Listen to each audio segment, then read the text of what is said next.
Ezra का ग्रंथ अध्याय 7। इसके बाद फारस के राजा अर्थजरकसीस ने शासनकाल में एज्रा आया। एज्रा सराया का पुत्र था, सराया अजर्या का, अजर्या हिल्किया का, हिल्किया शल्लूम का, शल्लूम सादोक का, सादोक अहीटूब का, अहीटूब अमर्या का, अमर्या अजर्या का, अजर्या मरायोत का, मरायोत जरैया का, जरैया उज्जी का, उज्जी बुक्की का, बुक्की अबीशुआ का, अबीशुआ पीनहास का, पीनहास एलआजार का, और एलआजार महायाजक हारून का पुत्र था। वही एज्रा बाबुल से लौटकर आया। वह शास्त्री था। वह मूसा की संहिता का विशेषज्ञ था, जिसे प्रभु इस्राएल के ईश्वर ने दिया था। प्रभु उसका ईश्वर उसके साथ था, इसलिए वह जो कुछ मांगता था राजा उसे देता था। उस समय राजा अर्थजरकसीस के 7वें वर्ष अनेक इस्राएली याजक, लेवी, गायक, द्वारपाल और मंदिर के सेवक यरूशलेम आए। एज्रा राजा के 7वें वर्ष के 5वें महीने यरूशलेम आया। वह पहले महीने के पहले दिन बाबुल से चला गया और 5वें महीने के पहले दिन यरूशलेम पहुंचा। उसके ईश्वर की कृपा उसकी सहायता करती थी, क्योंकि एज्रा ने प्रभु की संहिता के अध्ययन में, उसके पालन और इस्राएल की विधियों और रीति रिवाजों की शिक्षा में अपना मन लगाया था।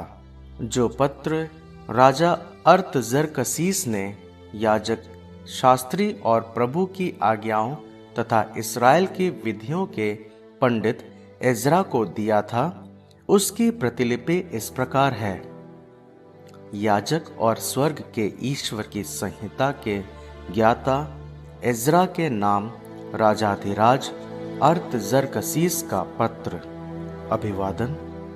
मेरा आदेश है कि मेरे राज्य के इस्राएली लोगों, उनके याजकों और लेवियों में ऐसा प्रत्येक व्यक्ति तुम्हारे साथ जा सकता है जो यरूशलेम जाने को तैयार है।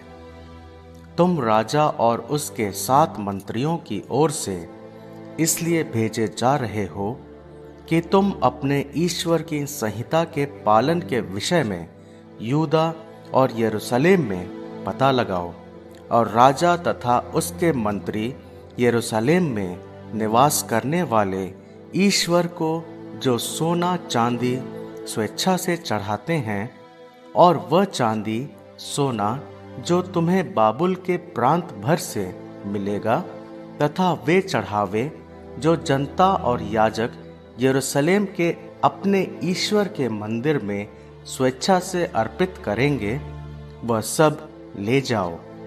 तुम उस द्रव्य से बछड़े, मेढ़े, मेमने और उसके साथ की अन्न बलियां और अर्घ खरीदोगे और यरूशलेम में अपने ईश्वर के मंदिर में चढ़ाओगे। तुम्हें और तुम्हारे भाई बंधुओं को जैसा उचित लगे शेष चांदी और सोने का उपयोग अपने ईश्वर की इच्छा के अनुसार कर सकते हो। जो वस्तुएं तुम्हें अपने ईश्वर के मंदिर की सेवा के लिए दी जाएगी, उन्हें तुम यरूशलेम के ईश्वर के सामने रखोगे। तुम राजा के कोषागार से वह सब खर्च करोगे जो तुम्हारे ईश्वर के मंदिर के उपयोग के लिए तुम्हें आवश्यक लगे। मैं राजा अर्थजरकसीस नदी के उस पार के खजांचियों को यह आज्ञा देता हूँ कि याजक और स्वर्ग के ईश्वर की संहिता का शास्त्री एज्रा तुमसे जो कुछ मांगे वह उसे इतना ही दिया जाए, अर्थात 100 मन चांदी, 45,000 लीटर गेहूं, 4,500 लीटर अंगूरी, 4,500 लीटर तेल और बिना माप तौल के नमक, स्वर्ग का ईश्वर स्वर्ग के ईश्वर के मंदिर के लिए जो भी आज्ञा दे उसका पालन तुरंत किया जाए।